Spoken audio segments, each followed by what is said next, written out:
Bonjour, je suis Christophe Pat, fondateur du média myrhline.com, dédié au monde des ressources humaines. Bienvenue dans T'as raté le coche, le podcast qui décrypte l'actualité et les tendances du nouveau monde du travail. Dans cet épisode, on va se demander ce qui se passe quand les RH paniquent face aux projets digitaux. Les fameux projets SIRH qui sont souvent source de stress et de surcharge de travail pour les RH. Pour répondre à cette problématique, j'ai invité 3 experts. Jonathan Goldfarb, responsable du développement RH chez Synergie, Thierry Bobineau, directeur marketing d'Euroquartz, et Philippe Ferry, PDG d'Acton, spécialiste du conseil SIRH. Venez avec moi, on va les rencontrer.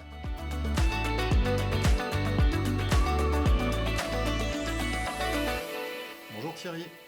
Bonjour Jonathan. à tous. Bonjour Philippe. Bonjour à tous. Alors quelques questions autour de ce sujet, projet SIRH.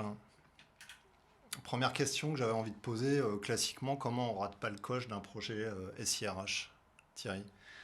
Alors, comment on rate pas le coche, ça va nous occuper, je pense, tout cet échange. Mais ce que je voudrais dire d'abord, pour rebondir sur l'intitulé du jour, c'est qu'effectivement, dans les projets de SIRH, on constate quand même souvent qu'il y a des dérives. Des dérives dans les projets, des dérives dans les objectifs atteints, des dérives dans les budgets. C'est quelque chose d'assez récurrent. Ça ne veut pas dire qu'il n'y en a pas dans d'autres domaines. Il y a également des risques de dérive sur des projets de RP. Mais malgré tout, dans le domaine du SIRH, ces surprises sur les projets sont assez récurrentes. Donc je pense qu'on va peut-être échanger sur ces surprises qui font qu'on arrive à ce genre de situation. Et je pense que mes voisins seront assez d'accord pour faire ce constat, c'est qu'on a des dérives qui semblent importantes dans ce domaine du SIRH par rapport à d'autres métiers, je pense notamment aux ERP. Au CRM, ça ne veut pas dire encore une fois qu'il n'y a pas de surprise, mais il y en a qui sont spécifiques à mon avis à ce métier. Jonathan? Oui, effectivement, c'est une vaste question, mais moi je dirais avant tout, on ne le fait pas seul, parce que je pense que c'est hyper important. Les RH ne sont pas des experts projet ni des experts IT, même s'ils font du projet. Un projet SIRH, ça n'a rien à voir avec un projet classique ou un POC d'une solution quelconque. C'est vraiment à préparer, à anticiper, à travailler bien en amont et surtout à être accompagné pour le faire. Ça tombe bien, Philippe. Moi, je pense que j'ai pas non plus la vision de tous les autres directions fonctionnelles, mais je pense que la RH, c'est vraiment spécifique. On rate le coche justement parce qu'on ne le voit pas venir, mais c'est pas stratégique dans le cœur de métier de l'entreprise, mais c'est hyper sensible. Et bien souvent, on n'a pas fait ce qu'il fallait en amont. Et quand on se réveille, c'est trop tard. Donc moi, je pense qu'il y a une vraie spécificité sur les projets SIRH. Jonathan, pourquoi les projets SIRH ont en général si mauvaise réputation auprès des équipes RH? Parce que déjà, je pense que pour mener un projet SIRH, il faut l'avoir mûri, bien anticipé et surtout, ça demande des compétences en gestion de projet qui sont au-delà de la compétence classique qu'on peut trouver dans les ressources humaines. C'est beaucoup d'argent. C'est aussi beaucoup d'argent, c'est beaucoup de temps homme surtout. Et on y est assez rarement préparé. Et puis également, en fait, comme c'est complexe parce que ça revêt un certain nombre parfois toutes les situations RH, avec les modules en quelque sorte, un projet SIRH ne ressemble pas à un autre projet SIRH puisqu'il dépend de l'entreprise, dépend du contexte, des process. Donc c'est assez atypique finalement comme gestion de projet. Ça fait peur au point de se faire virer? Pas très loin, ouais. J'ai eu des expériences où il n'y a pas si longtemps que ça, je n'étais pas très serein, on va dire, dans les débuts du projet, complètement. Philippe? Est-ce que toi tu constates que les interlocuteurs RH des fois sont un peu sur la défensive dans le cadre des projets? Ouais, ils sont sur la défensive, c'est comme disait Jonathan, souvent on n'a rien à gagner, on a tout à perdre. C'est-à-dire que réussir un projet SIRH, ça va être normal.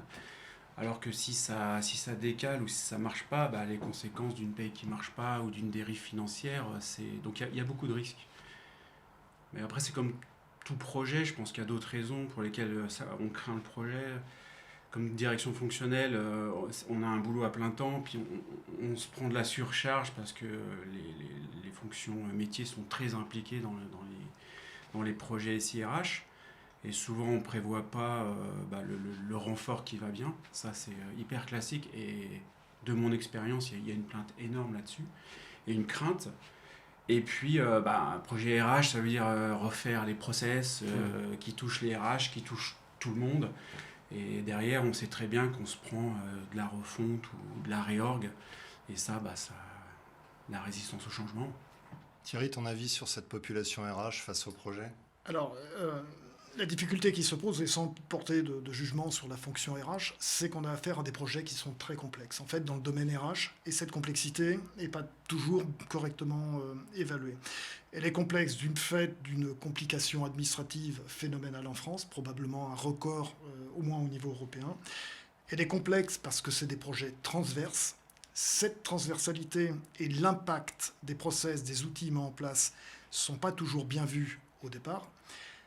C'est compliqué parce qu'il y a des résistances au changement qui sont très très fortes en France, et en particulier quand on touche à des fonctionnalités, à des process RH, on touche au quotidien des gens, on touche au quotidien des managers. Donc il y a forcément des résistances au changement qui sont très fortes. Donc si on ajoute tous ces facteurs de complexité, on se retrouve avec des projets qui sont difficiles à gérer et une population en face qui n'a pas forcément la maturité, le recul sur des gros projets structurants de type ERP pour aborder ces projets SIRH avec la maturité, le recul qu'il faudrait. Jonathan, t'avais quoi comme maturité quand on t'a confié le projet ? Aucune.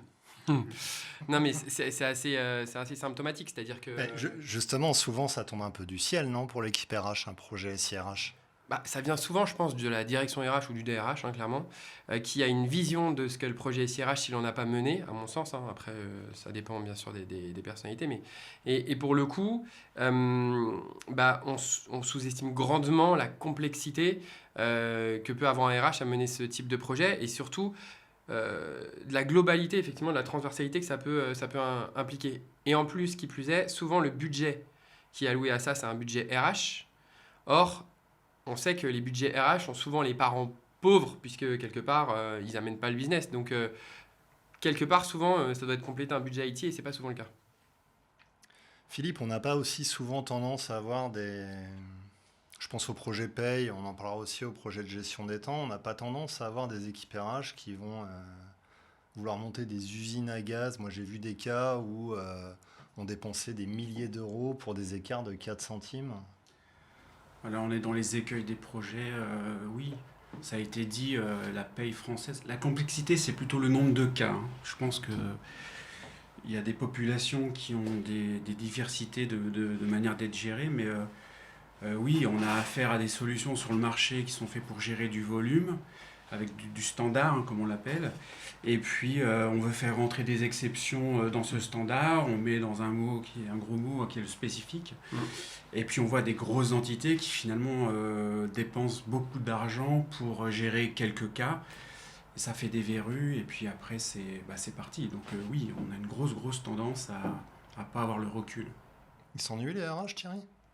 Pardon ? Ils s'ennuient, les RH, pour monter des usines à gaz ? Non, c'est qu'ils ne s'ennuient pas, mais ils ont du mal à distinguer ce qui est cas général, qui doit rentrer dans des process automatisés, documentés, qui vont fonctionner pour 80% de la population, et cas particuliers dont l'automatisation va coûter très cher pour un retour sur investissement très faible.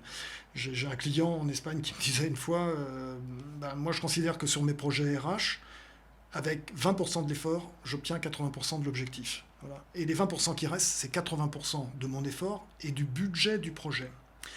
Et il dit, donc là, il y a forcément des arbitrages. Et en fait, cette difficulté, en plus, je pense que là, il y a un phénomène culturel français, c'est qu'on a une notion très globalisante, on veut tout prendre en compte dans le projet. C'est très difficile d'expliquer à des RH que ça, c'est un cas particulier, qui pourrait très bien être géré à côté du système. On peut quand même faire un petit peu d'Excel dans certains cas. Il n'y a pas de justification économique à le faire dans le SIRH. Et la somme de tous ces cas particuliers aboutit effectivement à des systèmes très complexes. Quand on travaille avec des Anglais, par exemple, sur des projets SIRH, leur première démarche, c'est toujours de simplifier et de faire des efforts pour rentrer dans l'organisation, quitte à tordre cette organisation. Mais ils vont éviter les verrues, ils vont éviter les spécifiques, et tout ce qui est particulier sera traité comme des cas particuliers. Et donc là, on voit qu'il y a quand même une différence culturelle. Et ça, c'est quelque chose qui est difficile sur les projets SIRH, c'est absorber cette diversité de cas dont certains ne sont pas toujours stratégiques et nuisent à la cohérence de l'ensemble du système. Je pense Je suis complètement d'accord, parce que l'effet culturel en France, il est net. On aime en France le système D, se débrouiller. Le processus, la procédure, c'est là pour appuyer, mais c'est pas le point central, comme aux États-Unis d'ailleurs. Et presque c'est une fierté de contourner certains obstacles, et il faut lutter contre ça culturellement. Donc on aime bricoler autour des processus, on aime adapter le processus au cas particulier, et donc ça fait très mal au projet. T'avais pas l'air d'accord, Jonathan, avec ça. T'avais l'air plus nuancé. Non, en fait, effectivement, je rejoins... Parce que bon, j'ai fait venir un RH. J'imagine qu'il va pas être d'accord avec tout. Bah, heureusement. Non, je rejoins ce qui a été dit, sauf que je pense qu'il y a aussi autre chose, c'est que quelque part, quand on mène un projet SIRH dans une entreprise, c'est qu'on n'a pas de SIRH. Ou alors des bribes, et qu'on veut, on a un peu une idée magique du SIRH, effectivement, qui doit tout regrouper, qui doit solutionner un tas de choses. Mais il y a un vrai sujet aussi, je pense qu'en France, qui est peut-être c'est culturel, c'est qu'on ne modélise pas nos process. C'est-à-dire que quand on arrive dans une entreprise où il n'y a pas de SIRH, ça veut dire que les process ne sont pas forcément... Ils sont pensés, ils sont respectés, mais ils ne sont pas modélisés. Ça veut dire qu'il n'y a pas de représentation visuelle de ce qu'est le process RH, souvent. Et donc, quand on arrive au moment où on doit travailler avec l'outil qu'on a choisi, ou même en phase amont, on n'a pas idée de comment le process doit se dérouler. Et en plus, comme on ne connaît pas l'outil qu'on va choisir au moment où on réfléchit à ces process, on fait des process qui ne tirent pas la puissance de l'outil. Au lieu de faire des process en fonction de l'outil qu'on choisit, en adaptant un peu ce qu'on a modélisé, on va essayer d'adapter l'outil à ce que nous, on a comme process. Et ça, à peu près dans 90% des cas. Donc je ne pense pas que ce soit vraiment une volonté de tordre, hein. C'est juste une absence de préparation et surtout une absence d'anticipation de la modélisation d'un process RH, tout simplement parce que... Absence de connaissance des produits. Mais bien sûr, les RH, on ne leur a pas appris à modéliser. C'est IT en fait de modéliser, ou c'est gestion de projet. C'est pas RH. Quand on va en école RH, on nous apprend le droit du travail, on nous apprend ci, on nous apprend ça, mais on nous apprend pas. Ok, on prend une feuille et on va faire des logigrammes pour dire c'est quoi votre process de A à B, même A à Z en fait. On est dans une logique de lui il fait ça, mais on l'écrit jamais. Moi je suis d'accord, ça va même plus loin, parce que quand on prend un projet SIRH par le bout de l'outil, le but c'est de faire tourner des processus RH. Et on voit très bien que d'un point de vue cahier des charges ou amont, faut refondre un process, il manque un référentiel de compétences, ou faut de la convergence fonctionnelle parce qu'on veut réunir plusieurs divisions qui ont des règles toutes différentes. Et quand on s'attaque à ça au moment de démarrer du projet, on se retrouve à faire des ateliers fonctionnels. Il y a assez de projets. Et il y a beaucoup de projets qui se sont plantés, où 3/4 des projets qui se sont plantés, le début de l'enlisement, il est là. Donc, on n'a pas préparé, on n'a pas compris qu'il y avait un projet métier derrière le projet. C'est l'exemple type, le référentiel de compétences. Mais le référentiel tout court, c'est quelque chose qui est un peu surprenant sur les projets SIRH comparé à des projets industriels. Dans l'industrie, il y a des procédures, il y a des normes ISO. On est ISO 22000, on est ISO 9000. Donc, quelque part, on est obligé de documenter. Documenter, de décrire les process. On va être audité, on doit être obligé de démontrer que ça a été documenté. Cette démarche, elle est beaucoup plus rare dans la fonction RH. Elle commence. Et ce qui fait qu'effectivement, quand on commence les projets, on tombe régulièrement sur ce problème de documentation, de référentiel, où il faut tout recréer au cours de réunions, en fait. L'exemple du livre blanc, c'est typique. C'est pas outil, c'est métier, et des fois, ça plante un projet de paye. Bon, GTA, on voit de plus en plus de livres blancs de GTA, parce que... Il y a un autre truc aussi, c'est que, je tape sur la fonction, je suis désolé, mais les RH sont des mauvais élèves, dans le sens où ils sont en retard. C'est-à-dire que quand on fait un projet avec l'IT ou des gens qui sont habitués à la gestion de projet, ils ont un timing dans leur tête. Et ils respectent les streams, ils respectent les sprints, ou ils respectent la méthodologie. Les RH, c'est jamais une équipe dédiée à ça. C'est souvent une équipe qui, à côté, a son métier. Donc, il va y avoir une urgence paye, il va y avoir une urgence... une urgence recrutement. Et donc, la réunion qui était prévue, de 3 heures, elle passe à 1 heure. Et puis après, on n'a pas tout le monde autour de la table. Et il y a une rigueur RH à avoir sur ce type de projet, limite enfantine, quoi. Comme quand on va à l'école, on n'a pas le droit de ne pas être là parce que c'est des décisions qui sont stratégiques et il faut dédier, à mon sens, une équipe à ça. C'est-à-dire qu'il ne faut pas faire un à côté. C'est pas, parce que souvent on se dit c'est 25% du métier et puis bon, il est à 85% sur le projet. En vrai, c'est 100% métier puis 100% projet en plus, souvent. Donc à la fin, on a des équipes qui sont éreintées, voire parfois qui abandonnent. Moi, j'en ai eu plein qui sont partis en cours de route. Donc vraiment, il faut des ressources dédiées. Question d'argent. Ouais, question d'argent et puis question, encore une fois, de sous-estimation. Enfin, moi, je pense vraiment que on a l'impression qu'on peut souvent tout faire alors que c'est pas le Il y a cas. souvent une question de budget. Moi, quand je faisais de la MOA dans une autre vie et qu'on me disait, bah voilà, on va déployer telle ou telle solution avec la paye, la GTA, et qu'en face, on me disait, comment vous pouvez nous accompagner, ou toi, Philippe. Des fois, on arrive avec des propals en disant, bah voilà, c'est, je sais pas, c'est 150 jours hommes, par exemple. Et là, souvent, on va nous dire, mais vous vous rendez compte, vous savez combien on paye le système déjà? Enfin, j'imagine que tu l'as déjà eu, cet argument. C'est une question de budget et que le RH comprenne que c'est un projet, effectivement, c'est un métier à part entière qui demande du temps homme. Ça a beaucoup évolué quand même, je suis d'accord avec ce que tu dis. On n'est pas encore rendu à, effectivement, à une acceptation complète de ça. Si on revient 20 ans en arrière, ça a beaucoup changé. C'est-à-dire qu'aujourd'hui, quand même, les directions ont compris que les projets RH sont compliqués, qu'ils sont stratégiques. Donc quand on voit les budgets qui sont consacrés aujourd'hui, quand on se projette 20 ans en arrière, c'était pas du tout la même chose. Donc il y a quand même eu une très très forte évolution. Ce qui montre que les directions générales ont compris quand même les enjeux de ce type de projet. Après, qu'on soit arrivé jusqu'au nécessaire pour les faire correctement, peut-être pas, mais il y a quand même eu une sacrée évolution.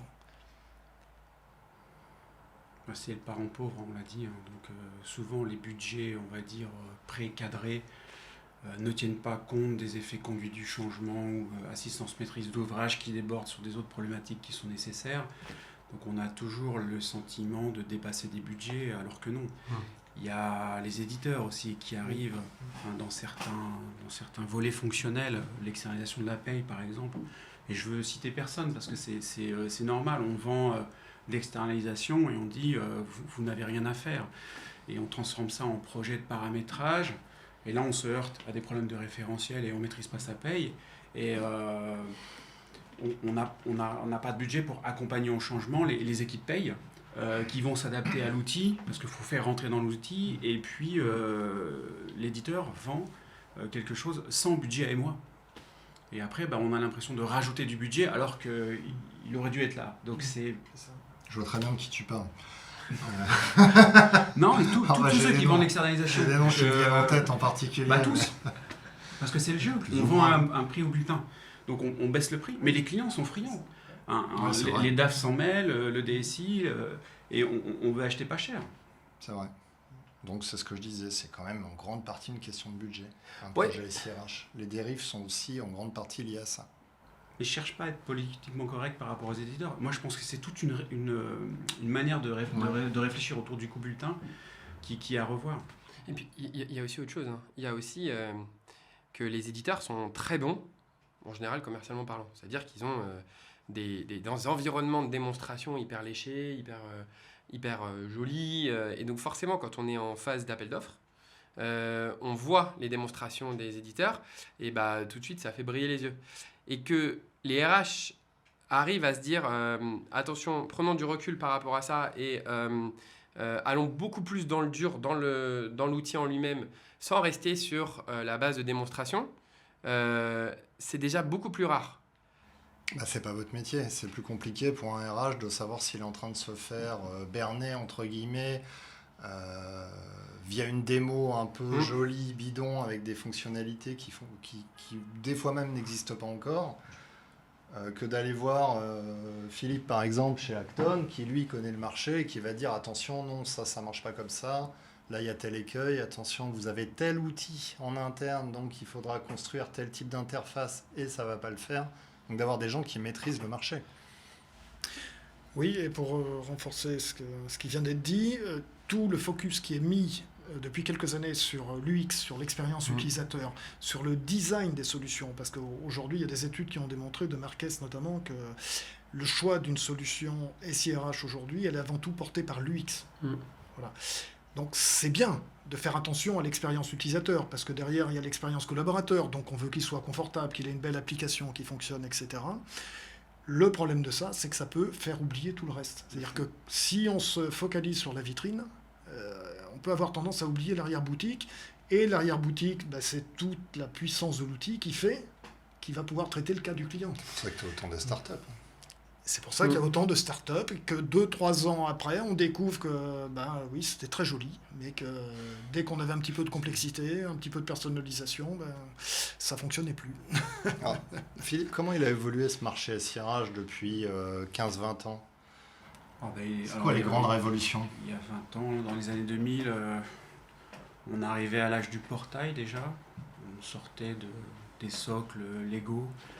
Et après, on a vu émerger la gestion des talents qui n'existait pas ou qui était gérée de côté avec tout après l'émergence des best of breed. Qu'est-ce qu'on a vu après? On a vu arriver le marché du SaaS, des myriades de solutions. Les éditeurs standards, généralistes ont cherché à développer des solutions qui n'étaient pas forcément leur cœur de métier. Et puis il y a eu le rôle de la data aussi qui s'est connu, le rôle de la data, on cherche à l'exploiter, on ne sait pas trop comment. Et aujourd'hui on en est à deux charnières, on comprend que l'aspect culturel doit être absolument accompagné de la transformation digitale. On parle d'expérience collaborateur, de l'interface UX. Donc on ne sait pas trop comment s'y prendre parce qu'on peut en oublier le fond en choisissant des choses qui répondent bien à l'expérience utilisateur, c'est vrai. Et d'un point de vue technologique, on voit qu'on est arrivé à une nouvelle ère où les éditeurs ils verrouillent un petit peu les fonctionnalités, il faut attendre.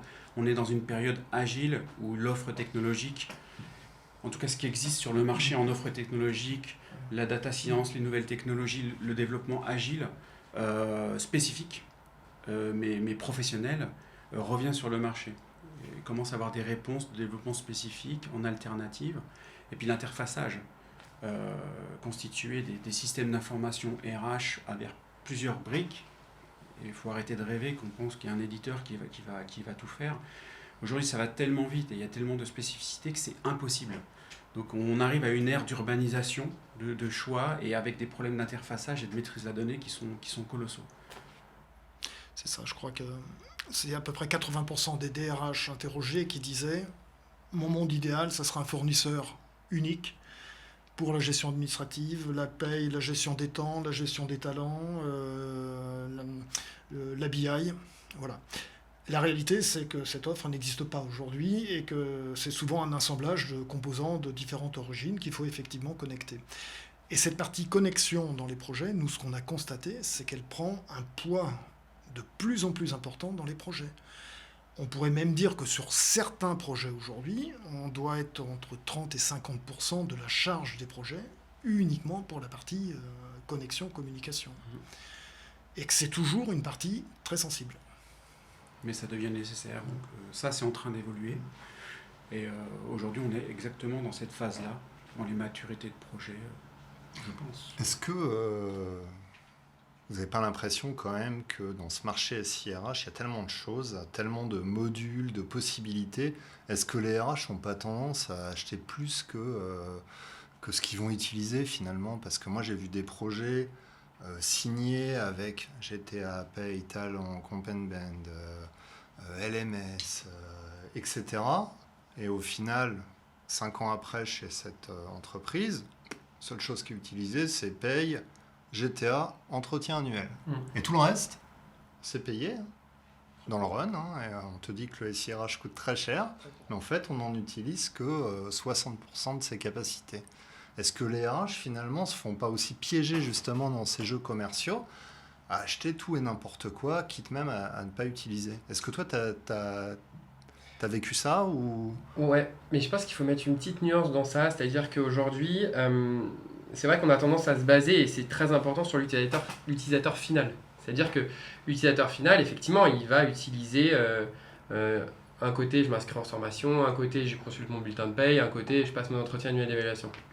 Mais sauf que pour que ça puisse fonctionner, il faut que le SIRH global et le corps RH et tout le reste soient correctement installés et surtout qu'il y ait des experts, des utilisateurs experts qui, eux, renseignent tous les modules présents à l'intérieur. Donc effectivement, on a à peu près, je sais pas moi, sur une société, admettons, on va avoir 90% des utilisateurs qui vont être des utilisateurs finaux qui vont l'utiliser de manière très partielle, mais on a quand même la nécessité d'avoir ces, on va dire 10% d'utilisateurs experts qui contractent quand même avec l'ensemble du module. Sinon, ça ne fonctionne pas pour ces utilisateurs finaux. Je sais pas si c'est très clair, mais on est quand même dans une logique aujourd'hui où on ne peut pas se séparer de certaines fonctionnalités juste pour les avoir pour les utilisateurs finaux si on ne les a pas avant au global pour les experts. Est-ce qu'on n'est pas dans une ère justement où on a, et je vois des entreprises le faire, intérêt à simplifier les modes de fonctionnement? Je vais prendre un exemple. Les LMS aujourd'hui sur le marché, ils sont tous, on va pas me faire des copains, mais vieillissants. Et il y a beaucoup d'entreprises où les collaborateurs ne les utilisent même plus. Ce qui fait qu'on a un pourcentage, un taux d'engagement de ces solutions qui est sur le déclin. Donc il y a des boîtes qui se sont dit, je pense à Picard par exemple, qui s'est dit j'arrête ces trucs-là, j'ai plus aucun engagement en magasin, personne ne se connecte au LMS, c'est trop vieux, l'UX elle est d'une autre époque, donc je vais chercher d'autres solutions, plus natives, plus sur téléphone, des trucs qui sont plus actuels. Et j'ai pas forcément besoin de toutes les fonctionnalités que j'avais avant, d'ailleurs je les utilisais pas. Est-ce qu'on n'est pas aussi dans cette logique aujourd'hui de simplifier ? Oui, mais on peut simplifier l'utilisation, mais il ne reste pas moins que le besoin, il est très large. Et que donc, ce que tu disais, c'est oui, certainement, on achète trop de modules, on met en place trop de modules, c'est trop ambitieux, etc. Mais ça répond quand même à un besoin à la base. Alors après, la question, c'est de savoir est-ce qu'on a les moyens pour mettre en place tous ces modules pour répondre à ces besoins. Je ne suis pas sûr que le fait de passer à une autre application plus moderne, plus intuitive, va résoudre le problème. Est-ce qu'on aura plus la ressource pour accompagner l'utilisateur, diffuser l'accompagnement au changement avec une application plus agile? C'est pas sûr. Le besoin existe à la base, donc les DRH essayent de trouver une réponse à ces besoins, donc ça passe par des modules, et tu as raison, au final, ça peut faire une liste impressionnante de modules pour répondre à tous les besoins. Et on en revient à la question des moyens, c'est est-ce qu'on a les moyens de traiter tous ces modules en même temps, et même en décalé. Et puis c'est l'arbre qui cache la forêt. 9 fois sur 10, l'outil il convient à peu près, et c'est ce qu'on veut en faire, ou c'est l'ambition qu'il y a autour, ou c'est les utilisateurs, on ne les a pas préparés. Bon, j'aime bien le golf, et quand je rate un coup, je dis que c'est la faute du club. Hein. C'est pareil. Tu parlais d'acheter des choses qu'on ne veut pas acheter. Je pense que picorer dans l'offre technologique, je trouve que c'est bien de chercher à innover, on se plante. Mais on parle de rater le coche et de choisir des outils et d'engager des coûts et puis de finalement se dire mince, pour être poli.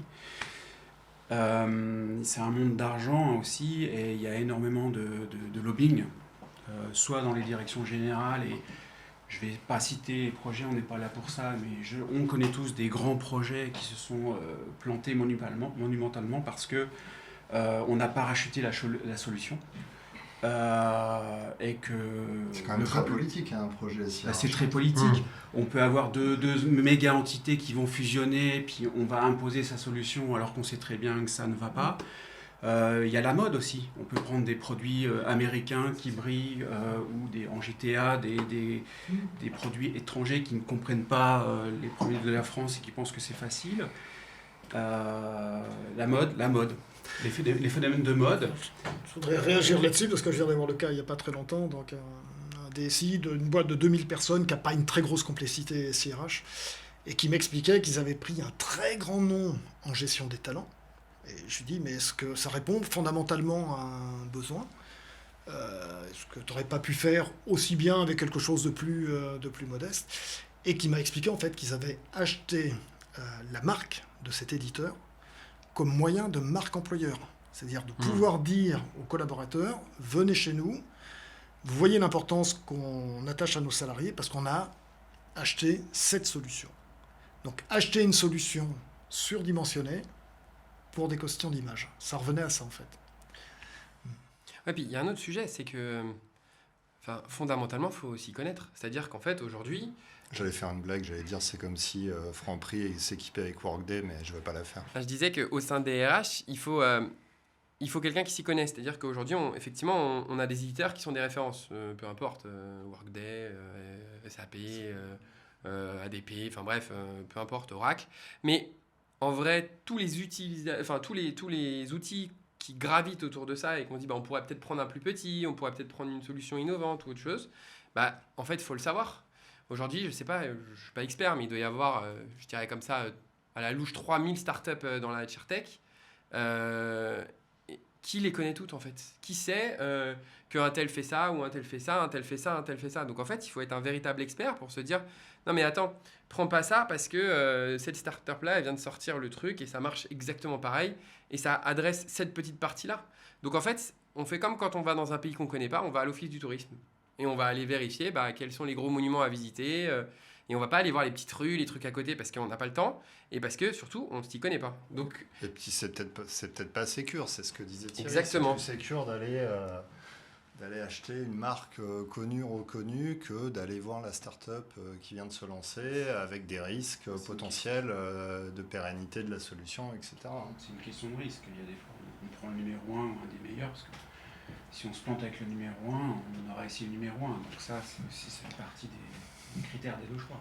Alors comment on rate pas le coche d'un projet SIRH maintenant qu'on a expliqué que c'était compliqué, que ça faisait peur, que c'était pas facile de trouver, que c'était quand même beaucoup d'argent et que finalement on n'avait pas le droit à l'erreur malgré tout? C'est quoi Je crois que les recommandations? la première chose à faire, c'est d'identifier le besoin réel que l'on peut traiter et la capacité qu'on a à traiter à ce besoin, c'est-à dire quels moyens on veut mettre en place pour aujourd'hui répondre à ces besoins-là.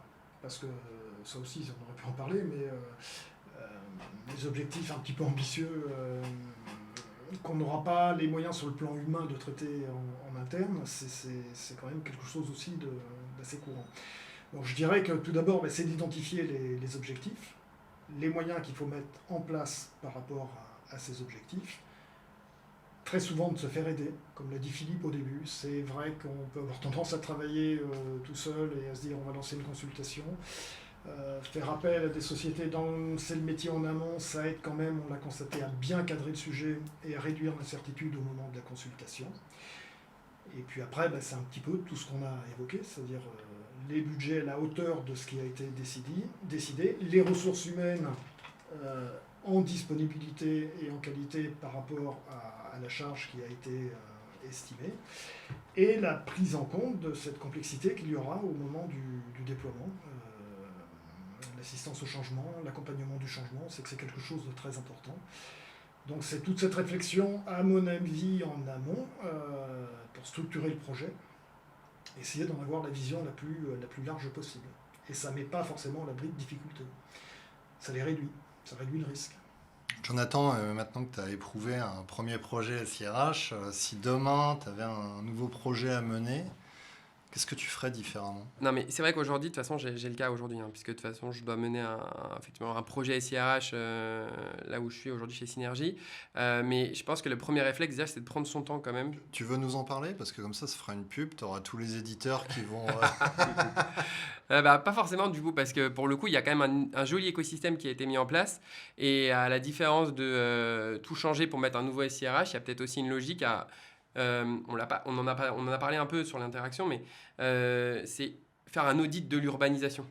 C'est-à-dire qu'aujourd'hui, moi, c'est ma première étape, je pense, c'est de faire un audit de l'urbanisation. Qu'est-ce qu'on a aujourd'hui et comment ça peut fonctionner déjà ce qu'on a aujourd'hui et qu'est-ce qui nous manque. C'est de partir de l'existant pour se dire qu'est-ce qui nous manque et où est-ce qu'on veut aller. Mais surtout en le faisant, en prenant son temps. Ensuite, si possible, quand je dis s'équiper, c'est-à-dire de prendre des ressources qui ont déjà fait ça. Et un projet SIRH, c'est pas comme un projet IT, c'est pas comme un projet Strat. Faut vraiment des gens qui ont déjà fait du SIRH pour se rendre compte à quel point c'est difficile. Donc voilà, s'équiper en ressources, c'est ce qu'on disait tout à l'heure. Et après, je pense qu'il faut se challenger. C'est-à-dire, on va faire des démonstrations avec des éditeurs. Moi, j'ai eu la discussion encore l'autre jour. Il ne faut pas prendre 2 heures, 3 heures pour choisir un éditeur. Il faut prendre 3 jours, 4 jours pour aller vraiment vérifier la solution. Se dire, leur donner des cas concrets, des cas qui correspondent à notre environnement, et de se dire comment on fonctionne avec ça. Vraiment des jeux d'essai, ce qu'on appelle des jeux d'essai. Je pense que ça, c'est primordial. Et aussi, se documenter, faire de la veille pour savoir ce qui existe en alternative autour, et pas se laisser appeler par les lumières de la solidité, la célébrité ou la sécurité. Ou les beaux yeux d'un commercial qui te raconte Voilà. que sa solution est la meilleure. Philippe, comment on rate pas le coche d'un projet SIRH? Moi, je vais essayer de ne pas paraphraser ce qui a été dit. Il y a les fondamentaux, la culture projet. Ce qui n'a pas été évoqué peut-être, c'est de prendre pas ça comme un projet outil. Je l'ai dit, je le redis, c'est toujours couplé à des finalités, des enjeux métiers RH ou organisationnels.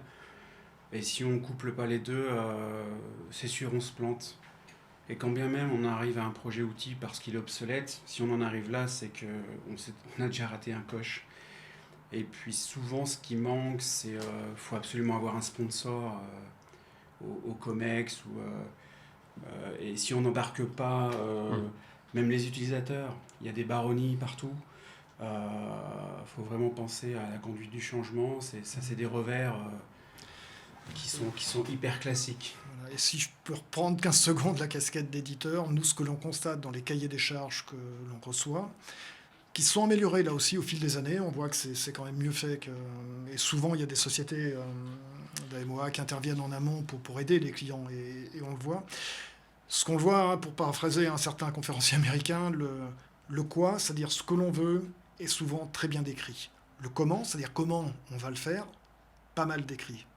Le pourquoi manque souvent. Pourquoi est-ce qu'on fait ça? Et effectivement, l'absence de ce pourquoi, l'absence de documentation de ce pourquoi, fait que certains projets se transforment en projets d'outils, alors qu'au départ, c'est bien une démarche stratégique RH. Et nous, éditeurs, cette démarche, cet objectif RH, on ne le comprend pas toujours. Et c'est la cause de malentendus très importants. Donc voilà, s'il y a un message à passer, c'est travailler le pourquoi. Pourquoi on va faire ce projet SIRH, c'est quelque chose d'essentiel. Je peux rajouter une autre question? Moi, je dirais le pour qui aussi. Enfin, parce que c'est vrai que souvent, on a tendance à créer des groupes projets, des groupes d'experts, des groupes de sponsors. Mais les utilisateurs finaux sont rarement dans le projet. Enfin, moi, j'ai le vrai client. Oui, c'est vrai. Moi, j'ai mené des projets où quand je disais il faut mettre l'employé libre-service, disons-le, celui qui va utiliser à la fin l'outil, on me disait non, c'est trop tôt, il peut prendre peur, il ne va pas savoir élaborer la chose. En fait, faux. Enfin, aujourd'hui, quand on développe une application, on demande à ses utilisateurs comment vous voulez que l'application elle soit. C'est la démarche classique. Donc, il ne faut pas prendre que les experts, ni que les IT, ni que ceux qui vont travailler tout le temps dedans. Il faut prendre ceux qui vont l'utiliser à la fin. Merci Jonathan, merci Thierry, merci Philippe. Merci. Merci. Christophe.